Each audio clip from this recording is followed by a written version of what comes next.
Winslow, Arizona's fine. Quartzsite is actually my favorite place. John McCain joins us. Good morning, Senator. Good morning. How are you? Mr. Bennett, Quartzsite is a place to be, particularly at a certain time of the year. It brings out all of Mr. Bennett's libertarian instinct. How are you, John? I can't believe what is going on. The President of the United States saying that a law that's passed that explicitly prohibits racial profiling has the potential for abuse. And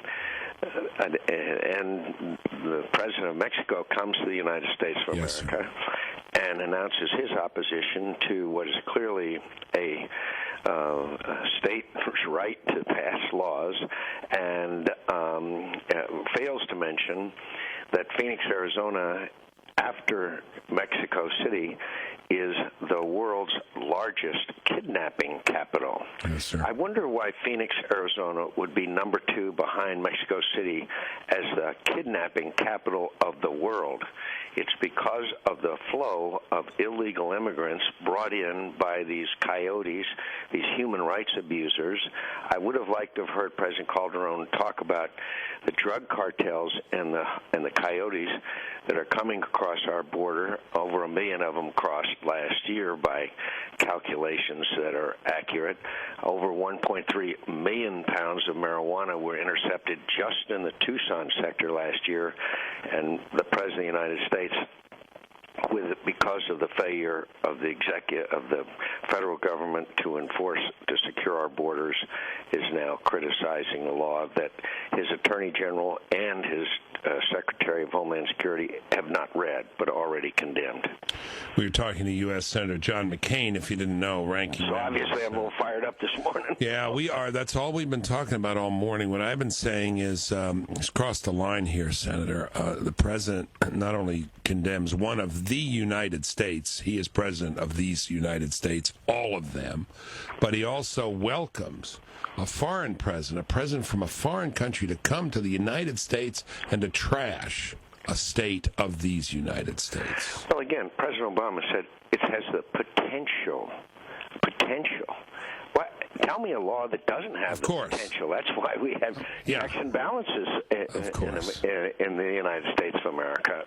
It's just no, it's stunning. Why is it a sad time? It really is. That when the President, the Attorney General, Secretary of Homeland Security engage in this kind of demagoguery, and it must be to some extent because the federal government has failed to carry out its responsibilities to secure our borders.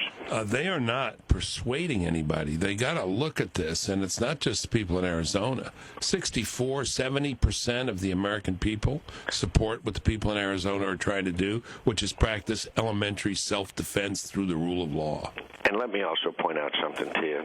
I'm for comprehensive immigration reform after we secure the borders. In the 1980s, under President Reagan, who we all adore, thanks to some people, I think misguided, obviously, we decided to give amnesty to 2 million people in return for securing the borders.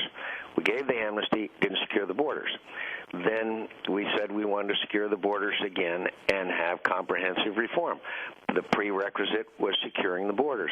We haven't done that. Now the American people, and especially with a dramatic increase in violence, I mean, these people are the most brutal people on earth.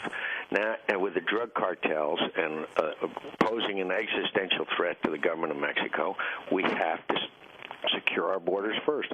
Then all of us would be glad to sit down and address the issue of our absolute requirement for a temporary legal worker program, by the way, which, as you notice, the President doesn't mention, and voted to break up the bill that we had before the Senate several years ago. So people, here are people living in secure environment in Manhattan and inside the Beltway in Washington. Meanwhile, the people in southern Arizona are having their property violated, their homes broken into, and in at least one case, a rancher murdered. We read two statistics this morning. This is amazing.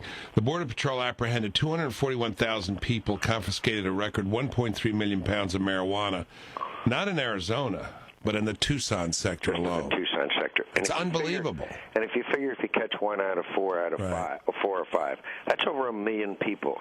That's even destroyed our wildlife refuges, that kind of human trafficking. We read your letter, you and Jon Kyl. We, as you know, admire the both of you. I think you're one of the best represented states, that's for sure. But your letter about Posner at the State Department, I think you got to write another letter now. I mean, it's just, I mean, this is a sovereign state. What are they doing? It's trashing us. It's in keeping with the president's initial apology tour around the world. Yes, sir. Apologizing for America. John, when Lincoln, when we had the Civil War, he did not trash the states. He wept with malice toward none. I mean, I just think he stepped here. When he stepped overseas and said these things about us, it was horrible. But now on our soil to invite, I should shut up and let you talk. You know what I'm saying? No, we've come to a sad state, and one of the things that people that this president don't understand, either because of his total lack of experience or the influences on him, is that the United States of America is an exceptional nation. Yeah. An exceptional nation. And he sort of wants to regard us as everybody the same. So he shouldn't have been surprised when Brazil and Turkey made a deal with Iran, which is a phony, bogus deal, of course, because we're all the same, right? Yeah. We're all the same. Yeah.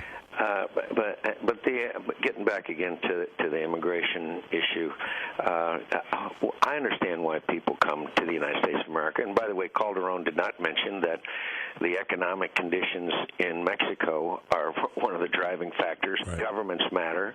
And plus, he didn't mention their brutal treatment of illegals in Mexico. And the tough laws that Mexico has on illegal immigration. Well, these are interesting times, my friend, but I'm encouraged by the elections, and I think there's a lot of frustration and anger going on out there. Well, the people get it. Can I ask you about two other people quickly?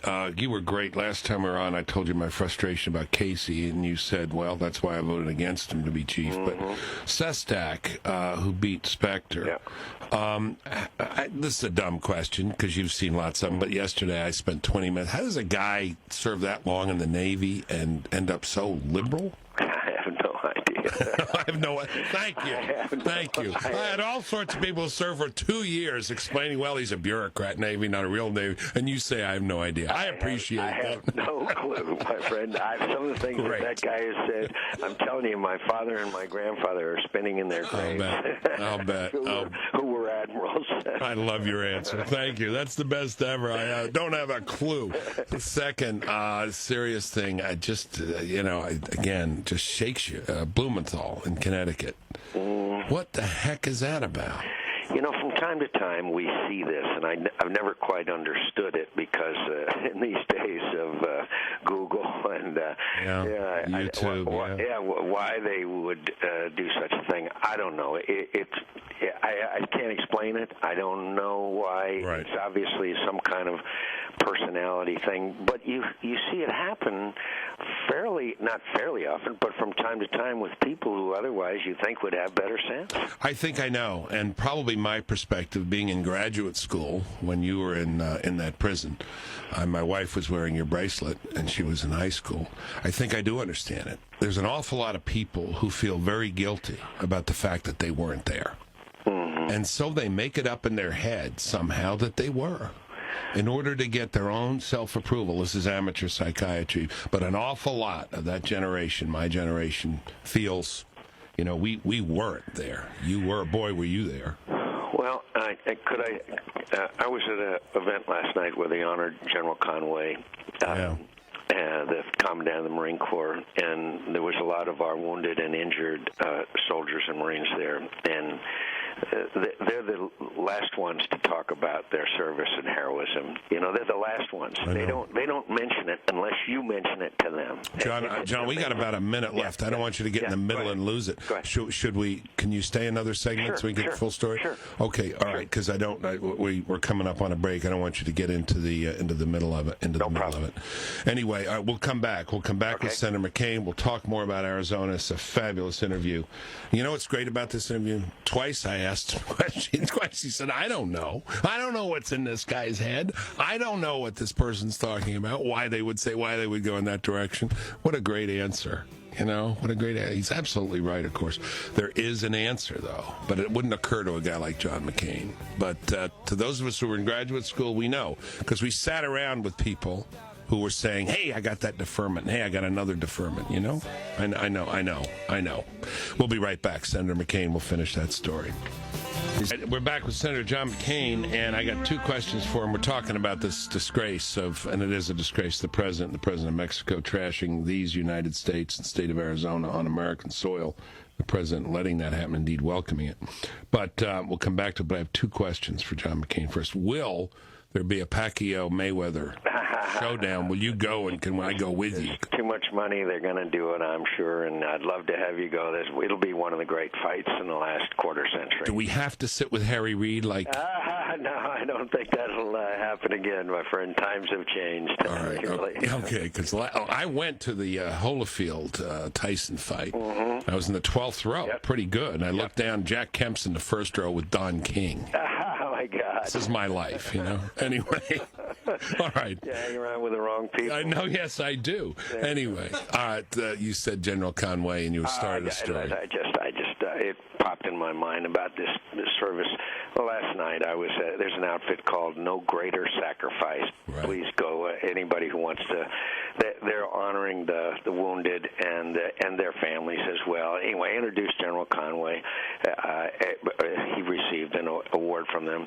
There were wounded warriors there and their families, and a woman spoke with their little daughter about her husband who is in Brooke Army Hospital, who's been terribly burned, and the courage and the bravery of these people, it's not believable, and it really is a humbling experience. And anyway, the outfit's called No Greater Sacrifice. If anybody wants to be involved in a worthy cause, they take care of the families of those who have been wounded and killed. And so you go to a lot of those. You go to a lot, don't you? Yeah, I try, obviously. Obviously. No, but I mean, it doesn't get old. It's always worth it, isn't it? It also puts your life in perspective. Yeah, it does. This young woman with a young, beautiful daughter, and her husband is in Brooke Hospital and probably burned 95% of his body and probably won't recover. I mean, at my age now in time, it brings tears to your eyes. Yeah. But anyway, they're the best, and not a single one of them would ever consider themselves a hero. By the way, there were some of the Marines from Frozen Chosin, the Chosin Reservoir in Korea, one of the great military battles. And by the way, talking about short guys, it was Chesty Puller, who was about 5'6", I think, or 5'4", that was the leader of the Marines then. Listen, these are tough times, and I don't want to digress, but I think it's time that we move forward with sending the Guard to the border. We need the Guard on the border now. We need 3,000 of them. Jon Kyl and I have been asking for them for years. Yep. Secretary Napolitano, when she was governor in 2006, needed them. We have to secure our borders. How long will it be if we have unsecured borders besides a drug dealer or an illegal immigrant tries to come across our border and do bad things in America? Absolutely. Well, listen, we are with you 100%. All our listeners want to know is what can they do? Not, folks not in Arizona. What can they do to help? What kind of support can they give? People are really hot on this, John. I think they've got to contact their elected leaders. I think they've got to really get active on this. And by the way, I'm sure there'll be Tea Party activities in their neighborhoods. This is a phenomena that the liberal media does not know how to grapple with. They keep trying to marginalize them. Do you notice that on these shows? Oh, they're just a bunch of radicals. Yeah, I know. Really? I know. No. It's remarkable. And again, my dear and beloved Sarah Palin continues to inspire Americans in a way that befuddles our friends on the We are trying to get everything we can to Arizona. The Saturday Morning in America Girls Club from this show. I've accepted any number of engagements, in Arizona. We're trying to move business there. We just want to do everything we can to support the good people. I'm sorry, I forgot that. Please support Arizona. Please come and vacation with us. Come to Sedona. Go to the Grand Canyon. Come down in southern Arizona to the Chiricahuas. I mean, we are the most beautiful state in America. We would love to have you come. And remember that a whole lot of Hispanics, 30% of our state, will benefit from your presence. Great point. And your contributions to our economy. Great point. Last question, mischievous. If they throw the switch and turn off the power in the L.A. City Council, can you do it? Can you? That'd be a great campaign op. I don't picture. think we can, but we might stop the water too. Well, hardball. All right. Thank you, Senator McCain. Thank you. Thank you very much, Jon McCain from Arizona.